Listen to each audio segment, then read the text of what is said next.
भारत की परिवेश बदल रही है। भारत की परिवेश बदलते के साथ साथ बहुत सारे बदलाव देखे जा रहे हैं। राजनीति का हो या खेल का बदलाव, चाहे वो पर्यटन का हो या विदेश नीति का या आरक्षण का हो या शिक्षा का।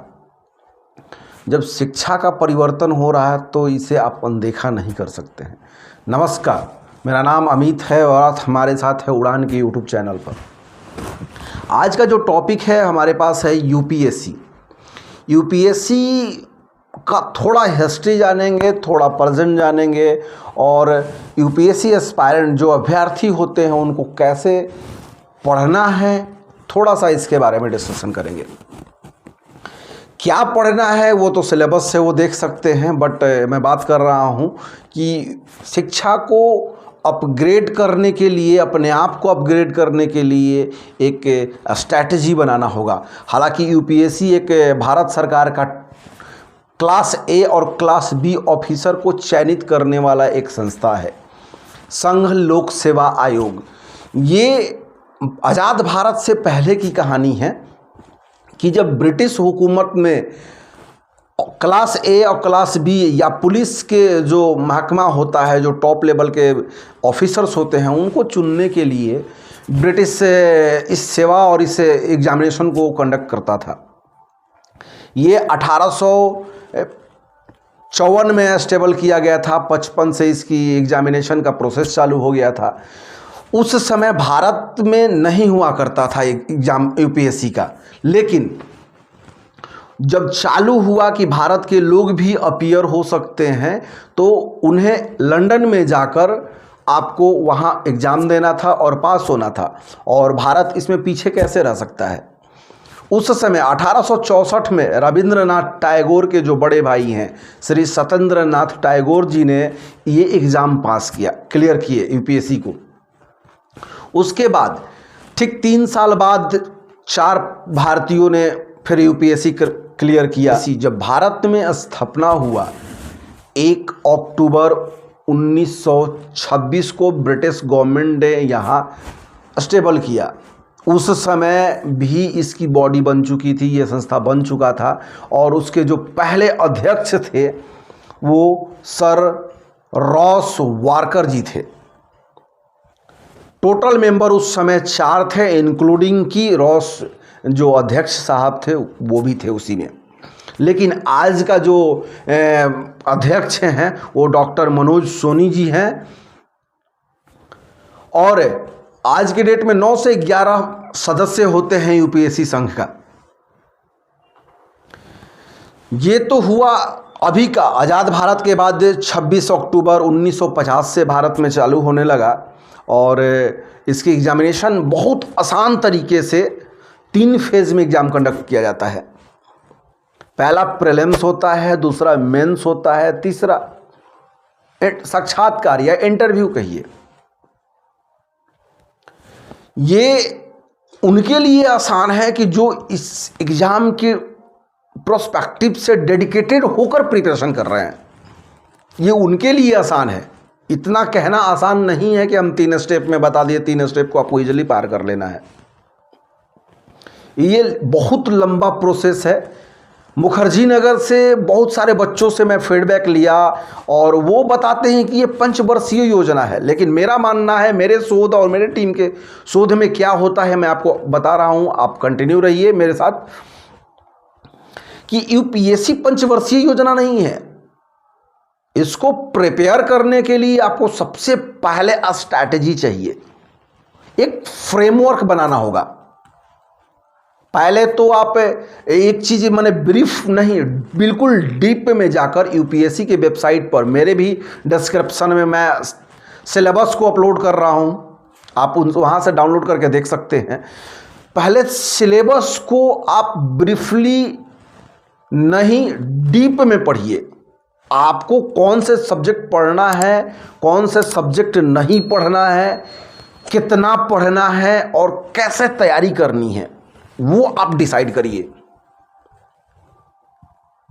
अगर मेरा माने तो मैं एक असफल विद्यार्थी हूं इस फील्ड में, तो मुझे ऐसा लगता है कि मैं असफल हूं, तो मेरे पास अनुभव बहुत ज़्यादा है इसके बारे में। अगर मैं सफल होता तो मैं किसी ना किसी स्टेट में जॉब कर रहा होता, अपनी लाइफ जी रहा था, अपने फैमिली के साथ जी रहा होता, तो मैं ये सजेशन आपको देने नहीं आता।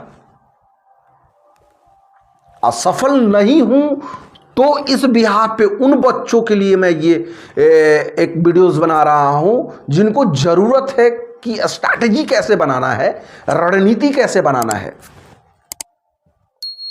सबसे पहला कि सिलेबस को आप नोट करिए, सिलेबस पूरा डीप पढ़िए, 10 दिन लगे 15 दिन लगे, उसे बिल्कुल अपने तरीके से एकदम सहज भाषा में पूरा सरलीकरण करके आप समझिए, लिखिए और एक चार्ट बनाकर अपने दीवार पे पिंच कर दीजिए। पहला स्टेप आपका ये हो गया। दूसरा स्टेप, जितने पेपर आपको पढ़ने हैं उतने पेपर को पहले आप एनसीईआरटी फॉर्मेट को इकट्ठा कर लीजिए। लोग बोलते हैं, बहुत सारे टीचर बोलते हैं, बहुत सारे मेंटोर बोलते हैं कि यूपीएससी का जो एनसीईआरटी है, अगर आप पढ़े हैं, पहले का पढ़ाई 0 से 12 तक पढ़े हैं, मतलब नर्सरी से 12 तक पढ़े हैं, अगर अच्छा पढ़े हैं, आपकी पकड़ अच्छी है, तो एनसीईआरटी को 6 से 12 तक आप पढ़ सकते हैं। बट 6 से 12 तक को पढ़ने के लिए अगर नया है तो भी, जो पुराना है पढ़ा हुआ है उसे भी 6 से 12 तक का एनसीईआरटी पढ़ना है। और उस एनसीईआरटी को सर लोग बताते हैं कि 3 महीना काफ़ी है। मेरे हिसाब से आपको 6 महीना समय देना है। 6 मंथ अगर समय आप देते हैं तो उसे डीपली पढ़िए, समझिए और लिखिए। बहुत सारे स्टूडेंट कहते हैं कि मैं किसी और का, टॉपर्स का नोट्स लेके पढ़ लूँगा, कोई बुक्स लेके पढ़ लूँगा। पढ़ना तो आपको है ही, लेकिन उसे अपने तरीके, अपने सहज तरीके से समझना और डीप पढ़ना। अगर इतिहास की मैं बात करूं, यूपीएससी के इतिहास में जब ब्रिटेन में ये एग्जाम होता था ना, उसके लिए जो एज ग्रुप था वो 18 से 23 साल था। 18 से 23 साल आज के डेट में लड़के तो 20-21 में तो ग्रेजुएशन कर रहे हैं। उस समय उन्हें यूपीएससी क्लियर करना था। सत्येंद्रनाथ टैगोर सर जो थे वो 21 साल में पास हुए थे यूपीएससी, और भी लंदन में एग्जाम देकर। लंदन के बाद जो एग्ज़ाम का परंपरा चला, यहाँ इलाहाबाद में होता था, इलाहाबाद के बाद सिर्फ फिर दिल्ली में होने लगा। हमारा यूपीएससी का जो ऑफिस है वो धौलपुर हाउस है, शाहजहां रोड, नई दिल्ली में है। तो आते हैं स्ट्रैटेजी और एनसीईआरटी की जो टॉपिक है उसको आप बिल्कुल ब्रीफ में लिखिए एक साइड में, उसका फ्रेमवर्क बनाइए। फिर अपने माइंड पर, अपने मोटिवेशन के लिए, मोटिवेशन आप किसी से लेंगे तो 1 घंटा 2 घंटा 2 दिन 4 दिन 7 दिन तक ही रहता है। मोटिवेशन आपके अंदर से निकलना चाहिए, मोटिवेशन आपके अंदर से होना चाहिए, आपके दिमाग से होना चाहिए कि मुझे क्यों करना है। पहला फ्रेमवर्क बनाइए, दूसरा सिलेबस लिखिए, तीसरा सेल्फ और सब्जेक्ट का भी एनालिसिस करिए, फिर प्लान करिए। प्लान करने के साथ साथ आपको एक शेड्यूल बनाने की ज़रूरत है कि क्या टाइमिंग होगा, आप किस टाइम में परफेक्टली आप काम कर पा रहे हैं, उस पर आपका माइंड किस टाइम काम कर रहा है। ज़रूरी नहीं है कि 24 आवर में आप मॉर्निंग में ही पढ़ पाएँ। बहुत सारे लोग होते हैं मॉर्निंग में पढ़ते हैं, बहुत सारे लोग दोपहर में पढ़ते हैं, बहुत सारे नाइट में पढ़ते हैं। ये आपके माइंड और आपकी अंतरात्मा के ऊपर डिपेंड करता है कि आप किस टाइम में पढ़ना पसंद करेंगे। उस टाइम को आप चूज कीजिए, नोट करिए और कंटिन्यूअस डेली पढ़ने के लिए ना सबसे पहले ज़रूरी है आपको, ये आफ्टर एनसीईआरटी में बता रहा हूँ, सबसे पहले ज़रूरी है कि पहले एक कोई भी हिंदी और इंग्लिश दोनों फॉर्मेट में न्यूज़पेपर पढ़ना शुरू करिए। पहले एक कहा जाता है क्रिकेट खेलने के टाइम में या फुटबॉल खेलते हैं उस समय वार्म अप का वर्ड यूज़ किया जाता है, तो इसलिए अपने माइंड को वार्म अप कराइए न्यूज़पेपर और द आर्टिकल उर्टिकल पढ़ के, जो बड़ी कामगर होता है, जो आपके ऐसे पेपर में उसका बहुत ज़रूरत पड़ता है। ऐसे लिखने के टाइम में उसका जो फॉर्मेट होता है, उसके वर्ड्स होते हैं, वो सब बहुत कामगर होता है आपके लिए।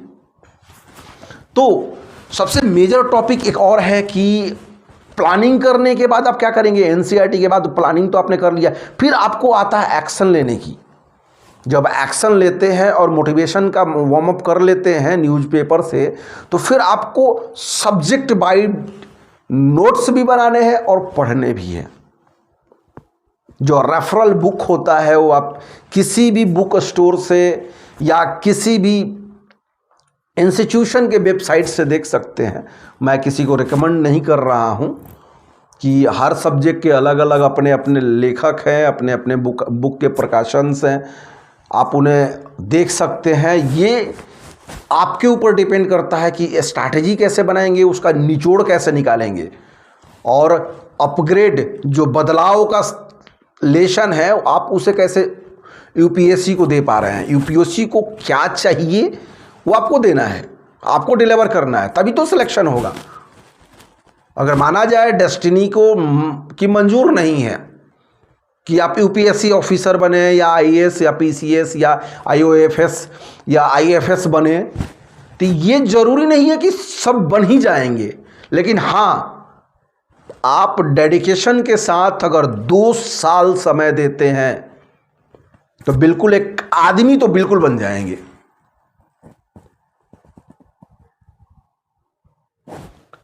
बहुत सारे टीचर्स का मोटिवेशन आता है, बहुत सारे जो मोटिवेशनल स्पीकर्स होते हैं उनके मैसेज आते हैं या वीडियोज़ आते हैं, यूट्यूब पे कह लीजिए या फेसबुक पे कहिए, किसी पे भी आता है। लेकिन मेरा मानना ये है और मेरे टीम का ये मानना है कि मोटिवेशन आपके अंदर आना चाहिए। मोटिवेशन आपसे ही शुरू होना चाहिए। आप घर में देखिए ना, बिना किसी प्रॉफिट की हमारी जो माँ हैं 24 आवर सेवा करती हैं, केवल प्यार मोह ममता को लेके, बिना किसी सैलरी के, बिना किसी सुविधा के। जो सुविधा आपको मिलता है वही माँ को मिलता है। माँ लेकिन काम करके देती है ना, तो वो सबसे बड़ा मोटिवेशन है आपके घर से।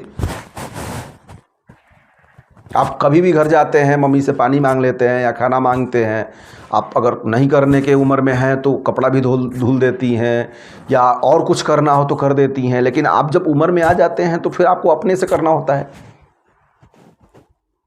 तो मोटिवेशन आपके घर में ही है, आपको हर दिन समझना है। मोटिवेशन हमें उस चिड़िया से समझना हो, हर दिन उठती है, दाना चुनती है और शाम तक वापस। वो खाने की दौड़, आपके खाने की दौड़, आपके जॉब का दौड़, ये आपसे ही होता है। Back to the point, subject पे आते हैं। यूपीएससी 3 फेज में मैंने बता रखा है, लेकिन पहला जो फेज है उसमें सबसे इंपॉर्टेंट यूपीएससी ने एक चेंज किया था साल 2011 में, जिसे सीसैट बोलते हैं। सीसेट डालने का यूपीएससी का मकसद यही था कि जो बच्चे थे पहले के, वो बिल्कुल ह्यूमैनिटी पे ही डिपेंड कर गए थे। ह्यूमैनिटी का सब्जेक्ट पढ़ना, आर्ट्स का सब्जेक्ट पढ़ना, लगता था कि वो मतलब एक यूपीएससी ऑफिसर बन गए। लेकिन यूपीएससी बदलते परिवेश, मैंने शुरू में ही बोला कि बदलते परिवेश और जो चेंजिंग हो रहा है, चेंजेज में आपको ये देखना है कि उस बदलाव में आपको भी बदलना होगा। लेकिन उसका रीज़न ये था कि जो बच्चे थे वो बच्चे केवल ह्यूमैनिटी पे ही डिपेंड थे, और इसी को चेंज में डाला गया, एक पेपर ऐड किया गया, सीसेट। सीसेट का जो सब्जेक्ट होता है, रीजनिंग होता है, थोड़ा सा एप्टीट्यूड है, थोड़ा सा कंसेप्चुअल कॉन्सेप्ट होता है, कुछ लॉजिकल होता है। तो ये जो बौद्धिक, तार्किक और ये सब का क्वेश्चन जोड़ने का अर्थ उसका ये है कि आप कितना अपग्रेड हो रहे हैं। इस परिस्थिति के साथ, इस विषय वस्तु के साथ, और ऑफिसर बनने लायक। क्योंकि आपको बहुत आसान लगता है कि आईएएस का एग्ज़ाम हम दें और सीधे कलेक्टर बन जाए, सीधे एसपी बन जाए, लेकिन वर्किंग प्रोसेस इतना भी आसान नहीं है। अगर आप ह्यूमैनिटी से हैं तो उस समय भी लोग परीक्षा देते थे, सेलेक्ट होते थे, उस समय से ही चलन आ रहा है कि सिलेक्शन का प्रोसेस जैसा था वैसा ही है। एक जोड़ा गया इसलिए कि लोगों का बौद्धिक विकास हो।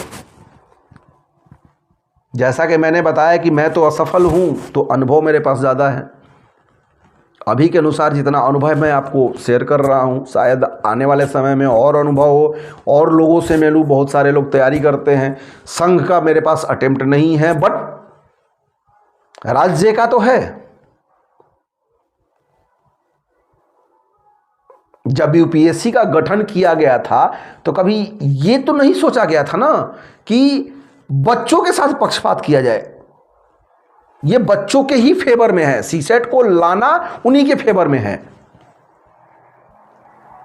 जहां तक बात हो लैंग्वेज की, हिंदी और इंग्लिश मीडियम में, अभी हम देख रहे हैं कि पिछले 10 सालों से इंग्लिश मीडियम के बच्चे ज़्यादा स्कोर कर पा रहे हैं और हिंदी मीडियम के बच्चे बहुत कम स्कोर कर पा रहे हैं। इसका सबसे एक महत्वपूर्ण कारण है कि आपको विषय वस्तु पे पकड़ कम है और आप कॉपी पेस्ट में ज़्यादा जा रहे हैं। आप किसी टॉपर का नोट्स उठा के कॉपी कर लेते हैं, या किसी टीचर का लिखा हुआ कॉपी नोट पेस्ट कर लेते हैं, कॉपी कर लेते हैं। तो इस चीज़ को आपको सबसे ज़्यादा एक समझना होगा, ये बात कि जब भी आप प्लानिंग करें, एक्शन लेने का काम करें, तो आपको सबसे पहले अपना बुद्धि लगाना होगा और अपनी बुद्धि से सारे पेपर्स पढ़ने होंगे। मैंने 2 साल बोला, 24 महीना अगर कंटिन्यूअस आप काम करते हैं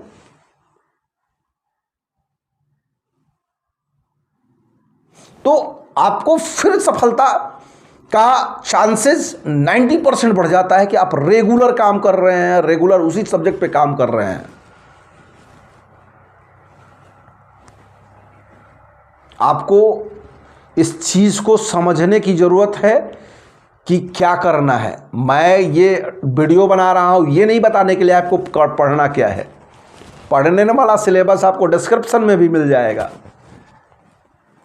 कैसे पढ़ना है मैंने ये बताया है कि पहले एक चार्ट बनाइए, चार्ट के साथ साथ आप पहले लिखने की शैली पे जाइए। लिखने के शैली के साथ साथ आप ऑब्जेक्टिव टाइप को कवर करेंगे। जब आप पढ़ने के ड्यूरेशन में नोट्स बनाने का काम करेंगे तो ऑब्जेक्टिव आपको ऑलरेडी कंप्लीट हो जाएगा।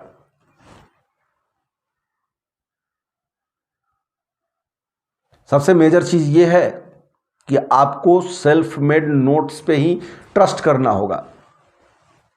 जो नोट्स और जो बुक्स आते हैं वो उनके दिमाग की है, वो किस तरह से समझें, और वो लिखने वाले चाहते हैं कि वो आप भी समझें। लेकिन ये बीच का थोड़ा सा एक डिफरेंस, उनके लिखने के समझने के लिए हमें उनके तरह होना होगा, तभी तो हम समझ पाएंगे। आपको अपने से समझना है। मैटर सबके लिए सेम है। कहते हैं ना, सूर्य का जो प्रकाश होता है किसी भी लोग के लिए वही होता है जितना दिल वो डिलीवर होता है इस दुनिया में। सबके लिए समानांतर है, समान है। तो यूपीएससी भी किसी के लिए स्पेशल नहीं है। उतना ही समय आपको देना है जितना कि एक ऑफिसर दे रहा है जो बन गए हुए हैं। हमने नहीं दिया, हमने दिया बट हम सेलेक्ट नहीं हो पाए। अगर सेलेक्ट होते तो ये बातें हम आपको नहीं बता पाते। सेलेक्ट हो गए हो तो किसी 2 BHK 4 BHK के फ्लैट में किसी शहर में पड़े होते, बच्चों के साथ मौज कर रहे होते। तो हमें ये चीज समझने की जरूरत है कि फेलियर जो होते हैं उन्हें अनुभव तो होता है और वो अपने लूप होल को बता पाते हैं।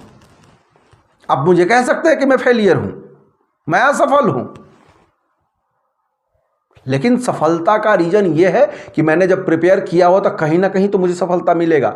हो सकता है कल को मैं लेक्चरर हूँ, कल को ऑफिसर ना बनूँ तो राज्य का ऑफिसर बन सकता हूँ, लेकिन ये हमारे मेहनत और हमारे सूझबूझ पे, हमारे प्लानिंग पे, हमारे एक्शन पे डिपेंड करता है।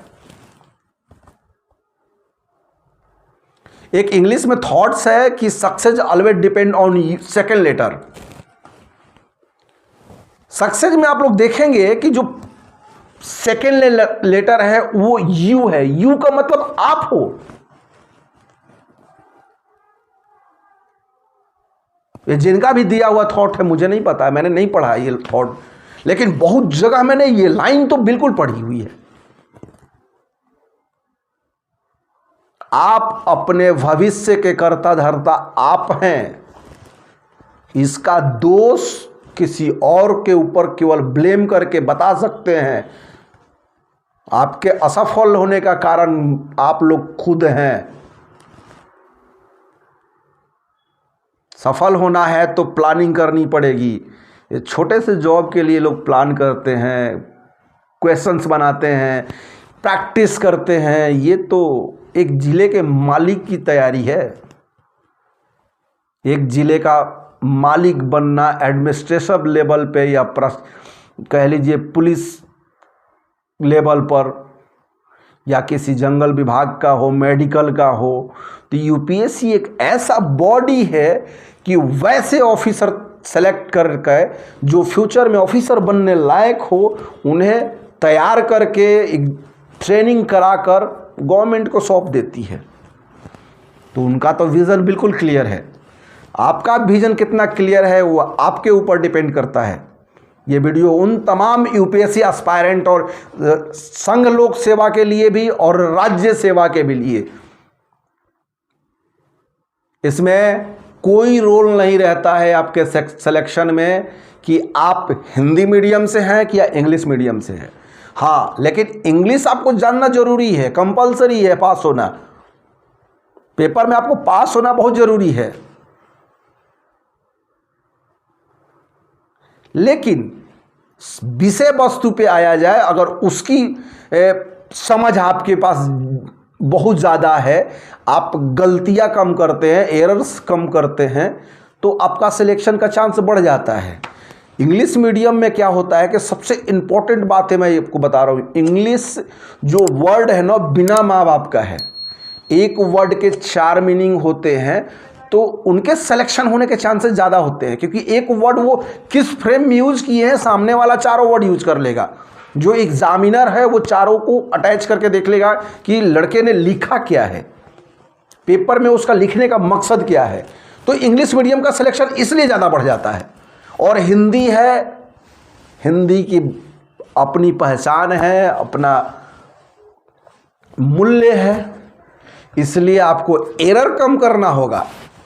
एरर आप कम करेंगे, आप एरर को बिल्कुल ना के बराबर रखेंगे तो हिंदी में सिलेक्शन है। मैं देख रहा हूं कि पिछले 4-5 सालों में हिंदी मीडियम के लड़के अंडर 100 भी बहुत रेयर केस में आते हैं, बहुत रेयर केस में। अगर आपको आईएएस बनना है, टॉप करना है, तो इंग्लिश तो आना ही चाहिए बाबा। और हिंदी मीडियम में तो बिल्कुल एरर आपको 0 होना चाहिए।